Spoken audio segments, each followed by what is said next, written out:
Selamat malam untuk para pendengar setia Inside the Red Doors dimanapun kalian berada. Malam ini kita akan mendengarkan kisah-kisah cerita yang tidak datang dari imajinasi, tapi datang dari pengalaman nyata.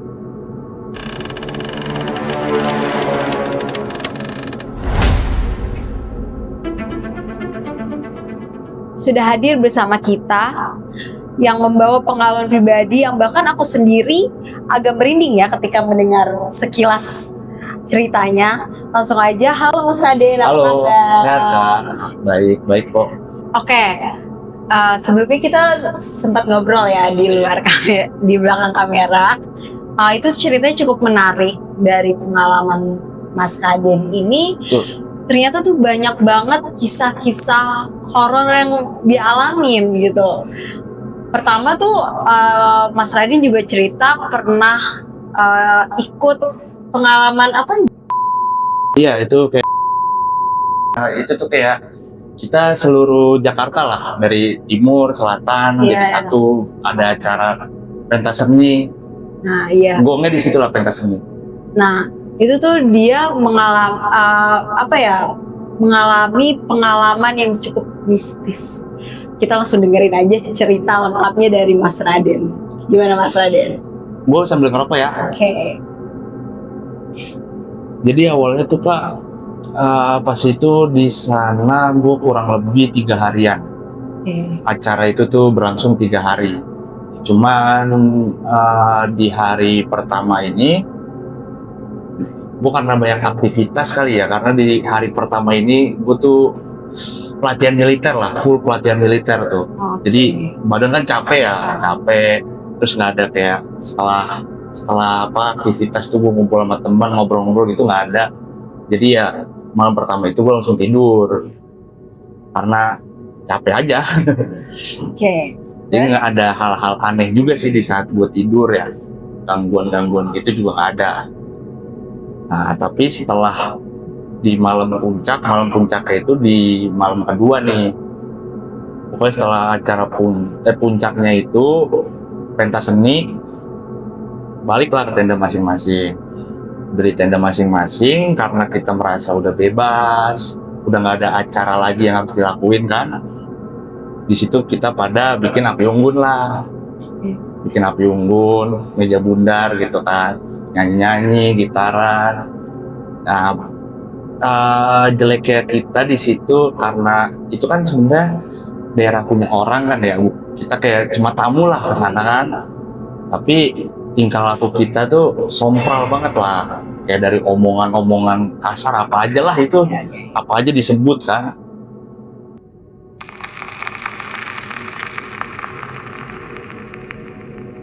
Pokoknya di saat lagi api unggun itulah tiba-tiba ada cewek yang nyamperin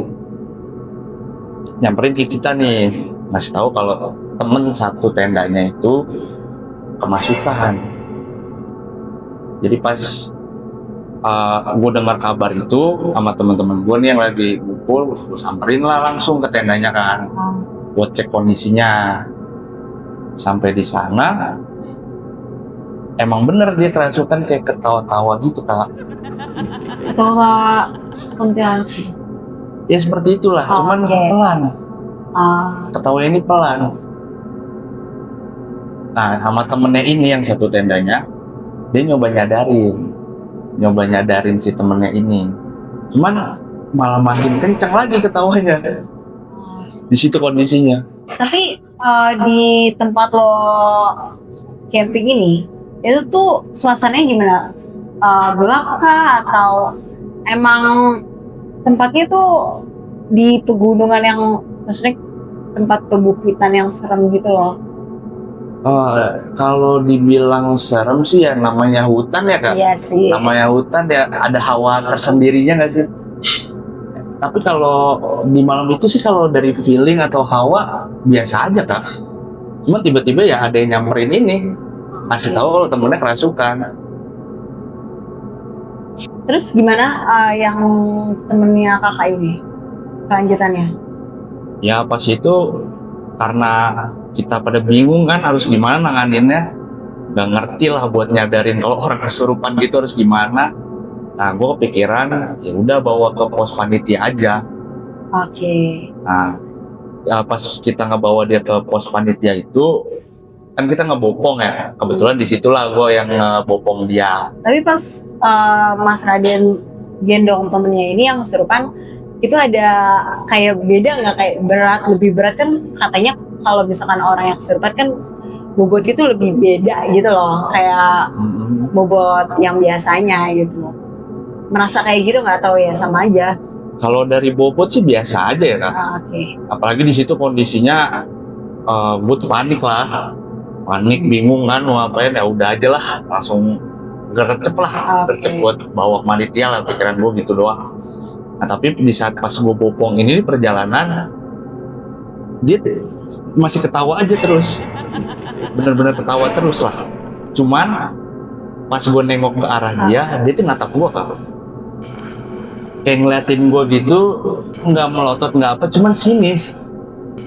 Oke, ya. Di situ gue makin merinding, deg-degan lah. Ya udah ya gue lari lah, bopongnya awalnya gue jalan, tapi di situ gue langsung ngambil keputusan buat lari lah, buru-buru pengen nyampe gitu ke pos. Takut lah. Ya sih, kebayang. Ya singkat cerita kan, gue sampai lah di pos kan. Gue sampai di sana, gue taruh dia, gue ceritain semua panitia yang kejadian. Tiba-tiba ada yang datang lagi, perempuan, kasih tahu kalau teman stand-nya juga ada yang kerasukan. Dan di situ gue sama teman-teman gue langsung gerak cepat lah nyamperin juga. Nah, kepikiran buat bawa ke tenda ke pos ini lagi. Nah, di saat gue lagi lari menuju ke tenda yang lainnya ini, ada suara yang teriak-teriak di tenda yang lain. Bingung di situ, gue harus apa? Terus juga gue takut karena yang ini aja belum selesai gue tanganin, ada lagi gitu. Berarti kerasukannya ini kayak ini ya, apa, sambar menyambar itu ya? Lebih ke arah masal sih Kak. Oh, masal. Soalnya itu gimana ya?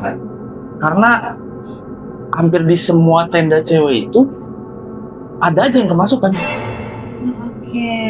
Tapi kalau misalnya kerasukan gitu tuh karena pure mungkin kecapean atau apa gitu?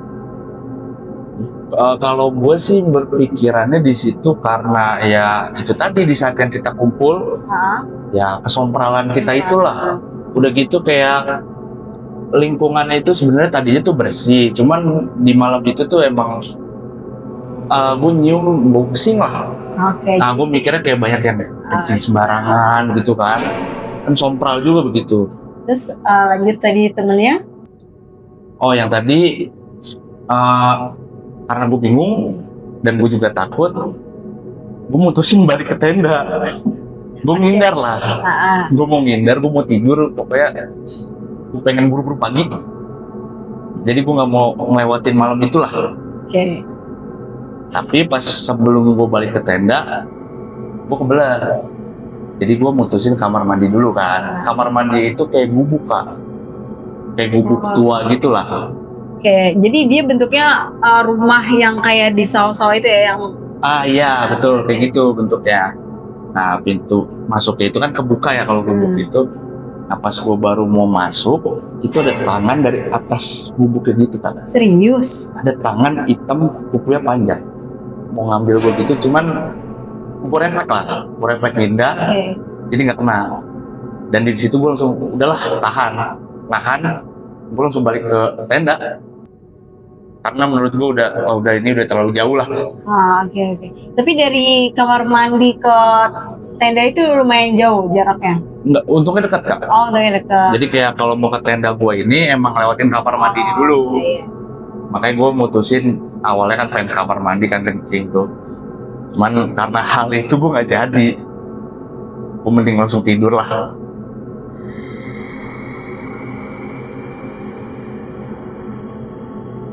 Setelah itu ada kejadian apa lagi yang Mas Raden atau teman-temannya alami?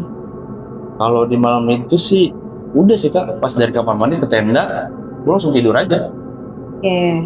Dan di saat tidur pun nggak ada hal-hal yang aneh atau gangguan-gangguan pas gue di tenda, nggak ada sih kalau di saat itu. Kebesokannya sudah. Oh kalau paginya, jadi kita dikasih informasi sama panitianya kan, kalau ada total 18 perempuan itu dipulangin. Nggak taunya yang kerasukan semalam semua. 16 orang. 18. 18. 18. Itu cukup. Itu dari seluruh Jakarta ya. Oke. Itu cukup banyak banget sih ya. Ya makanya shock lah. Oke. Oke, setelah lo balik nih sama teman-teman lo semuanya, pas lo sampai rumah, lo tuh masih ada nggak ngalamin kejadian atau efek apa gitu yang lo alamin setelah kejadian tersebut gitu? Kalau efek ke diri gue sih, gue ngerasa kayak takut ngecamp lagi sih. Gue takut ke daerah yang hutan-hutan gitu lagi lah. Karena Gitu aja. trauma ya. Iya, karena kejadiannya kerasukan masal gitu. Aduh, nggak mau lagi sih, nggak mau lagi ngerasain di situ gitu. Terus gue merasa beruntung juga, kayak bukan gue yang dimasukin gitu loh. Oke, cerita lo ini gue kebayang sih gimana chaosnya waktu lo ngangkat teman-teman lo ke ruang panitia, Pos panitia. dengan semua teman-teman lo pada kesurupan dan jumlahnya cukup banyak. Gue kebayang sih itu gimana ketakutannya, kayak hal yang cukup membawa ke trauma gitu loh. Tadi lo juga sempet cerita ke gue pernah ngecamp di tempat yang sama, tapi di waktu yang berbeda guys. Jadi Mas Raiden ini juga ngalamin sama di kamar mandi, digodain gitu ya? Kalau pas yang di kamar mandi itu sih lebih ke arah diliatin lah. Oh, diliatin, oke. Jadi nggak diganggu kayak sebelumnya kan mau diambil gitu ya? Enggak. Kalau ini lebih ditongolin aja. Oke. Itu gimana cerita lengkapnya? Jadi tuh sebenarnya gue rada bodoh juga sih buat balik lagi ke situ kan. Cuman ya karena teman-teman gue itu ngajak liburan buat ke tempat itu, mereka mau ngerasain ngecamp juga kan, ya udahlah gue dipaksa ikut ya gue ikut.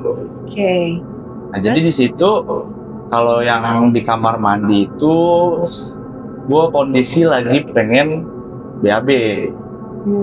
Cuman emang udah BAB di situ, di kamar mandi itu gue udah BAB, tapi di saat gue BAB ini hawanya tuh nggak enak. Gue juga sempat dengar suara-suara aneh lah yang ngeganggu gue lah. Suaranya kayak gimana tuh? Masih inget gak? Suaranya tuh nggak jelas, cuman bisik-bisik. Itu kayak dekat banget dari kuping gue, bisik-bisik.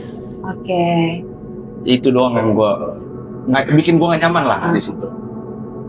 Nah pas gue lagi BAB ini, gak tau kenapa gue tuh ada yang di sudut mata gitu loh, di ujung mata sini.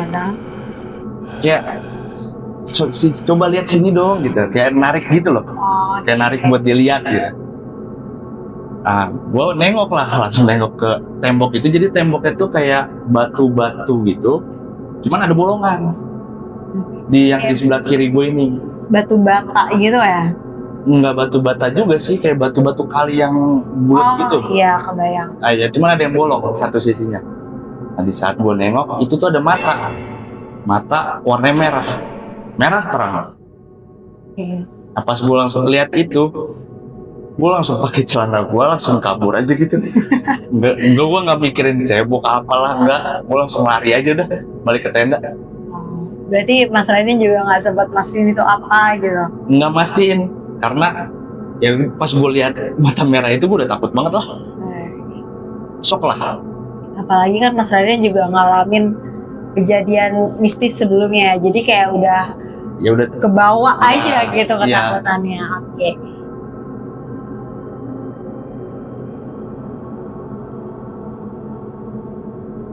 Setelah itu Mas Radin ngalamin kejadian lagi nggak atau apa gitu? Masih diganggu nggak sama mereka? Gangguan lain sih ada. Justru itu yang apa ya, yang paling berasa lah di malam itu gangguannya. Oke. Jadi kan pas gue mutusin balik ke tenda gitu, gue langsung tidur lah. Nah, singkat cerita gue kebangun lah. Kebangun gue ngeliat ke HP, itu udah jam 2-an. Jam 2 malam nih. Iya. Oke. Nah, gue kebangun itu karena tenda sebelah gue ini ada yang ngisi juga. Terus dia kayak nyanyi-nyanyi gitu, berisik banget lah. Itu yang bikin gue kebangun.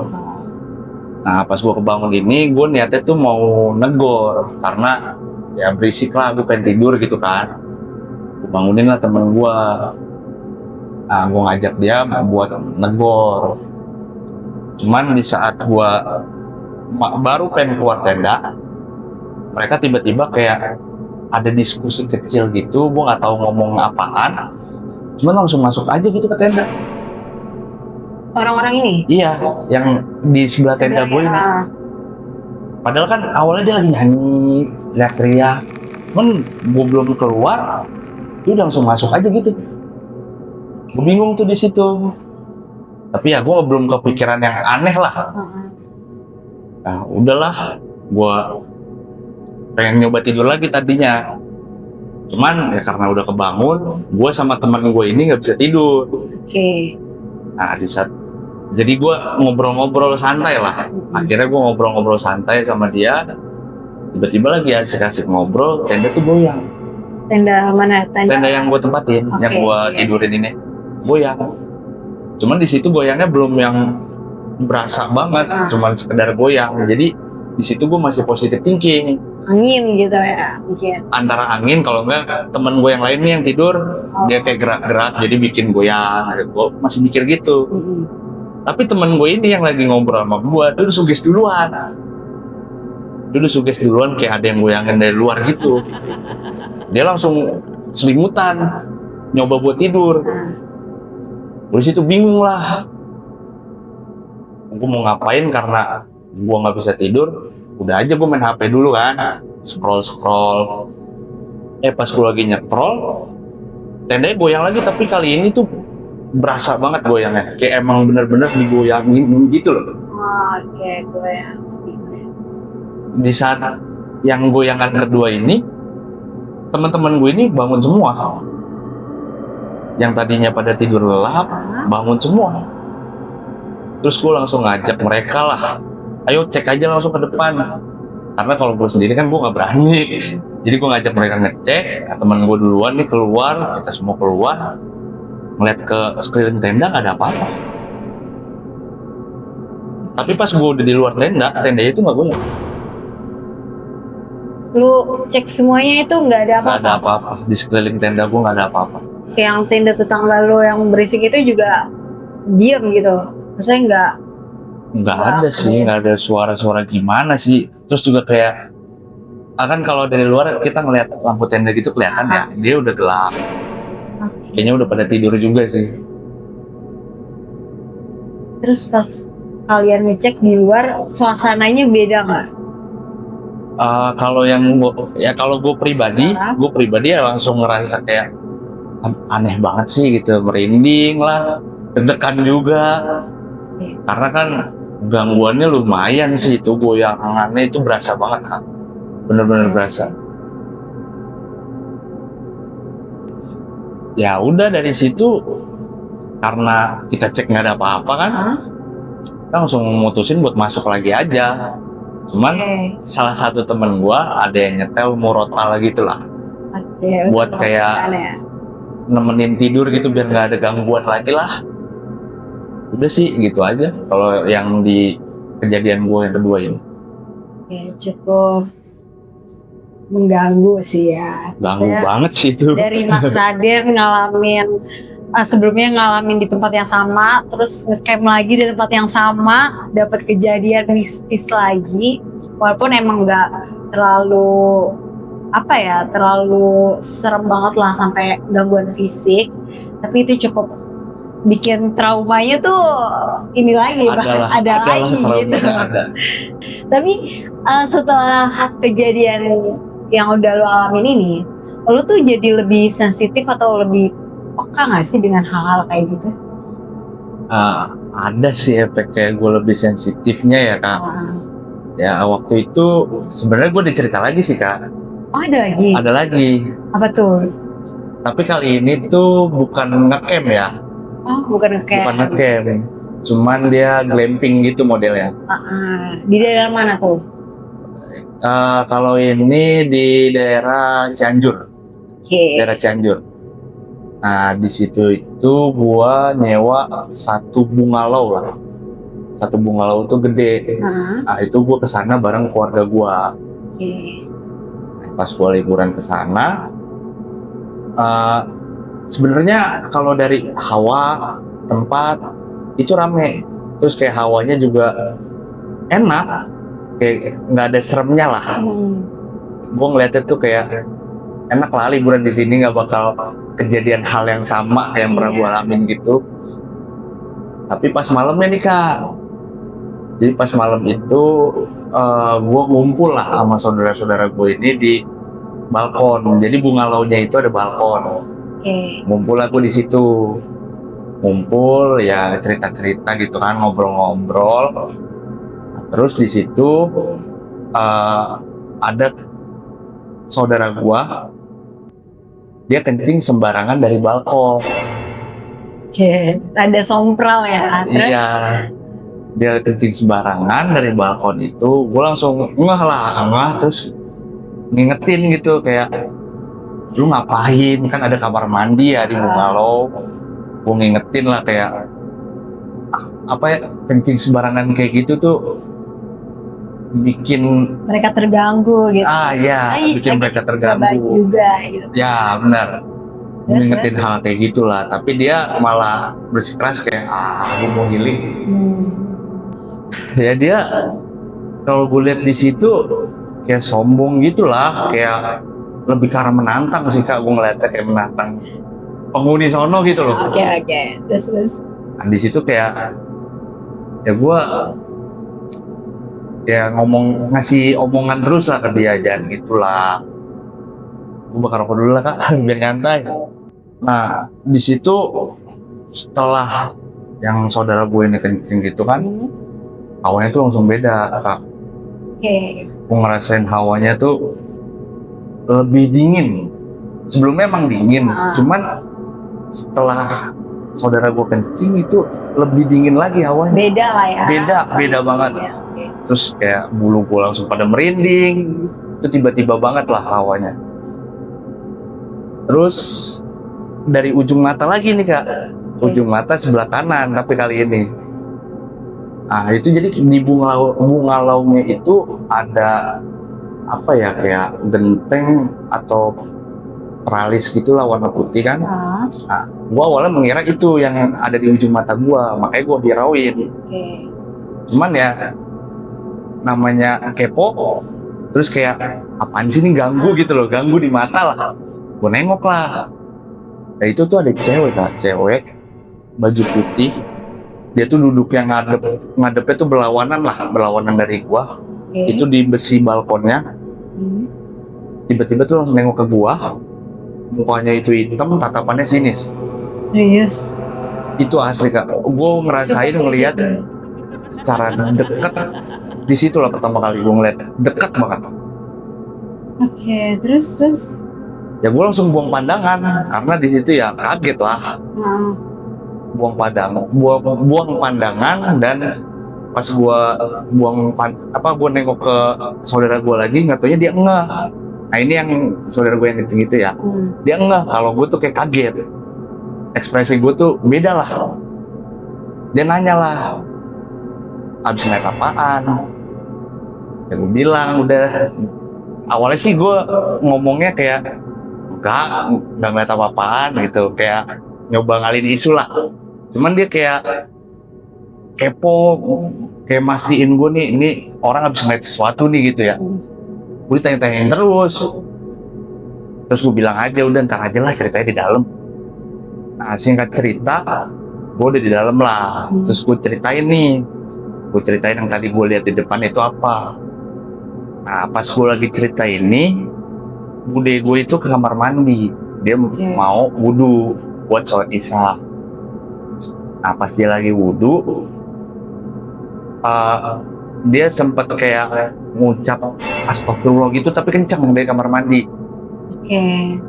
Gue langsung kayak refleks dong nengok ke arah kamar mandi. Saudara gue ini nanyain lah kenapa gitu loh. Dia langsung keluar, mukanya rada panik. Gak taunya di kamar mandi itu dengar awalnya suara cewek ketawa katanya pas dia lagi ambil wudhu. Tapi setelah wudhu selesai langsung jadi suara nangis. Cuman yang denger dia doang. Kita di luar nggak ada yang dengar sama sekali. Ya kan jadi posisi kita lagi ngumpul sama kamar mandi itu nggak jauh sebenarnya, Kak. Oh gitu. Kalau emang itu suara orang atau ya pokoknya kalau suara orang kita dengar lah seharusnya kan. Cuman ini kita nggak dengar, dia doang yang dengar.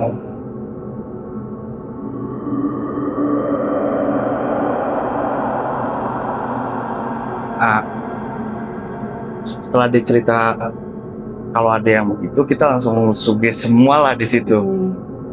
Udahlah yang tadinya lagi ngobrol, udah ya pada tidur lah, langsung tidur aja. Tapi pas gue mau tidur, karena apa ya, gue merasa ada feel gak enak, terus guanya juga mungkin karena gue di situ takut kali ya. Gue tuh nggak bisa tidur karena banyak suara-suara gak jelas. Suaranya kayak gimana tuh? Lebih ya awalnya bisik-bisik doang nih. Awalnya bisik-bisik, terus ada suara manggil-manggil nama gua. Terus tiba-tiba ada suara hewan-hewan gitu, tapi deket banget. Kayak hewan itu tuh ada di dalam bungalow gua gitu loh. Dan dari gangguan suara itu, gue langsung selimutan lah. Pokoknya nggak mau ngeliat sekitar, gue mau ngeliat dalam selimutannya lah. Karena takut kan. Ya udah, singkat cerita, pas gue lagi tidur itu, gue kebangun karena kasurnya ini goyang. Kasur yang lo tidurin? Iya. Kasurnya ini itu ranjang kayu gitu, Kak. Kayak kalau emang goyang itu bukan karena jadi di kasur itu tuh gue tidur bertiga. Kalau kita kayak gerak-gerak itu nggak mungkin lah bikin kasur ini goyang. Tapi ini goyangnya tuh berasa banget, bener-bener berasa. Jadi di kasur itu gue bertiga, gue nengok ke saudara gue juga nih yang tidur di kasur. Nggak taunya dia ngerasain hal yang sama, langsung nengok ke gue juga. Dia ngerasain juga hal itu. Goyangannya bener-bener kerasa, Kak. Sama lah kayak yang waktu itu gue di tenda. Cuman ini bedanya ya gue diranjang. Ini kan lu dapet kejadian apa sih, gangguan sama saudara nih, kasur ya. Tapi lu langsung keinget gak sih sama cewek yang sebelumnya lo lihat gitu, yang langsung suges, aduh gue diganggu lagi nih gitu? Kalau gue sih sebenarnya awalnya nggak langsung suges ke situ sih, Kak. Gue masih kayak mikir buat positif lah. Mungkin gempa gitu, gue mikirnya awalnya begitu. Tapi gue ngeliat kayak TV, lampu, itu nggak ada yang goyang, Kak. Jadi bener-bener kasur lo doang aja? Iya, bener-bener di kasur gue ini doang. Ya terus, nih gue lanjutin ceritanya dulu kayak. Jadi kan tadi kayak gue udah lagi tatap-tatapan sama saudara gue. Ya sama-sama ngerasain, tapi kita nggak bisa ngomong. Kita nggak bisa ngomong karena di situ mungkin ya kalau gue takut mungkin saudara gue ini ngerasain hal yang sama lah. Cuman saling nge-keep gitu ya? Saling nge-keep aja. Ya pas itu karena ya pokoknya di otak gue udah gue pengen buru-buru pagi aja. Jadi gue mau mutusin langsung tidur. Cuman pas gue lagi meremin nyoba buat tidur, ada suara-suara ketawa tapi itu jelas banget. Kayak ini kan ranjang, ini kan ada kayak sela di bawah gitu. Nah, kayak ada yang ketawa di situ. Di sela-sela ranjang itu? Iya. Nah itu yang bikin gue nggak bisa tidur karena itu lumayan lama lah suara ketawa itu. Tapi lu pastiin nggak itu? Kayak lu Gue tengok. nggak berani. Oke. Gue nggak berani saat itu, gue nggak berani buat ngeliat ke arah situ, nggak. Terus Ya hasilnya gue baca doa aja sih dalam hati. Cuman emang lama-kelamaan gue tidur sendiri. besokan paginya lo dapet gangguan lagi nggak? Kalau di paginya sih enggak, cuman di pagi itu ya gue saling tukar cerita satu sama lain sih. Oh jadi lo semua yang di kamar itu langsung cerita di pagi itu? Iya, ada ya gimana ya, jadi semua saudara-saudara gue ini ngalamin kejadian-kejadian aneh juga, jadi saya saling sharing aja. Malam itu pada rasain hal apa gitu. Nah, cuman setelah kita selesai cerita itu, seharusnya kan kalau check out Bungalow gitu kan siang ya, jam 12-an. Ini tuh kita masih jam 8 pagi, kita mutusin buat balik aja udah. Karena semuanya ngalamin di situ. Ya udah, langsung pada balik dah. Berarti malam itu emang bener-bener chaos banget ya, sehingga lo dan keluarga lo tuh langsung mutusin untuk balik gitu, Iya, check out gitu. Bener-bener. Tapi setelah lo pulang nih semua, lo dapet kejadian atau gangguan lagi nggak? Kalau gue pribadi dari mimpi sih kan. Kalau gue pribadi, jadi yang sosok gue lihat itu di balkon, itu muncul lah beberapa kali di mimpi gue. Itu doang sih kalau gue. Tapi hanya kayak lihat aja atau dia ngomong apa gimana di mimpi lo itu? Yang gue lihat yang sama kayak kejadian gue lihat di balkon itu. Jadi itu kayak terulang terus kayak deja vu gimana sih? Iya kayak gitu. Dari 3 cerita lo ini ya, dari pengalaman lo yang lo ceritain ke gue tuh ngeliatnya kayak ya semua itu tentang berawal dari sompral gitu. Ya nggak sih? Iya benar. Kayak pas lo nge-camp sama teman-teman, maksudnya kayak lo nge-camp tuh kan lo sompral teman-teman lo semua, Ya pasti aku pensi itu kata seni. Ya, terus habis itu lo balik lagi ke tempat yang sama, terus kejadian juga karena kesompralan. Walaupun sompral orang lain itu ya, tapi gue yang kena imbasnya. Jadi dimanapun kita berada, gimana pun kondisi kita juga nggak boleh sompral.